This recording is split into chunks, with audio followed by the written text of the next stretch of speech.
This is more than legacy. This is a source of inspiration, sharing the journey of discovery. PSN College of Engineering and Technology. Arunachal பிரதேசம் மற்றும் சிக்கிமில் சட்டப்பேரவை தேர்தல்களில் பதிவான வாக்குகள் வரும் June 2ஆம் தேதி எண்ணப்பட்டு முடிவுகள் அறிவிக்கப்பட உள்ளன.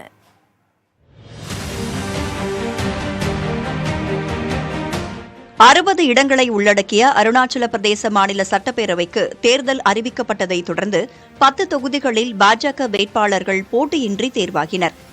இதையடுத்து ஏப்ரல் 19ஆம் தேதி மீதமுள்ள 50 சட்டப்பேரவை தொகுதிகளுக்கு மட்டும் தேர்தல் நடைபெற்றது.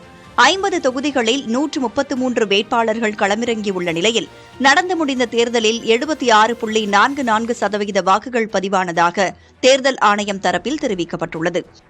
கடந்த 2019 சட்டப்பேரவை தேர்தலில் 41 இடங்களை பாஜக பிடித்திருந்தது. ஐக்கிய ஜனதா தளம் 7 இடங்களையும், தேசிய மக்கள் கட்சி 5 இடங்களையும், காங்கிரஸ் 4 இடங்களையும், அருணாச்சல் மக்கள் கட்சி 1 இடத்தையும் பிடித்தன. தொடர்ந்து அரங்கேறிய கட்சி தாவல் நிகழ்வுகளால் ஆளும் பாஜகவின் பலம் 48ஆக உயர்ந்தது.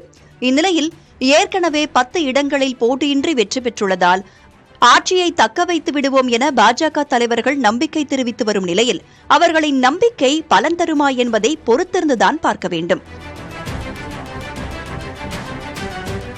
இதேபோல் 32 உறுப்பினர்களை உள்ளடக்கிய சிக்கிம் சட்டப்பேரவைக்கு ஏப்ரல் 19ஆம் தேதி ஒரே கட்டமாக தேர்தல் நடைபெற்றது.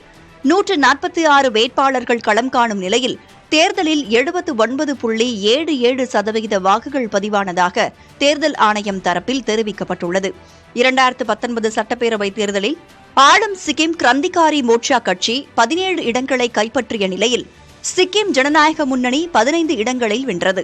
பெரும்பான்மைக்கு 17 இடங்கள் தேவை என்ற நிலையில் சரியாக 17 தொகுதிகளை கைப்பற்றி சிக்கிம் கிரந்திகாரி மோர்ச்சா ஆட்சியை பிடித்தது. இதனால் நடைபெற்று முடிந்த தேர்தலில் கடும் போட்டி இருக்கும் என எதிர்பார்க்கப்படுகிறது. இவ்விரு மாநிலங்களிலும் வரும் ஜூன் 2ஆம் தேதி காலை 6 மணிக்கு வாக்கு எண்ணிக்கை தொடங்கும் என்றும் இதற்காக அமைக்கப்பட்டுள்ள மையங்களில் பலத்த பாதுகாப்பு ஏற்பாடுகள் செய்யப்பட்டுள்ளதாகவும் தேர்தல் ஆணையம் தரப்பில் தெரிவிக்கப்பட்டுள்ளது. மக்களவைத் தேர்தலுக்கான வாக்கு எண்ணிக்கைக்கு முன்பு இவ்விரு மாநிலங்களில் சட்டப்பேரவை தேர்தல் முடிவுகள் வெளியாக இருப்பதால் அனைவரின் கவனமும் இந்த வடகிழக்கு மாநிலங்களின் பக்கம் திரும்பியுள்ளது. This is more than legacy.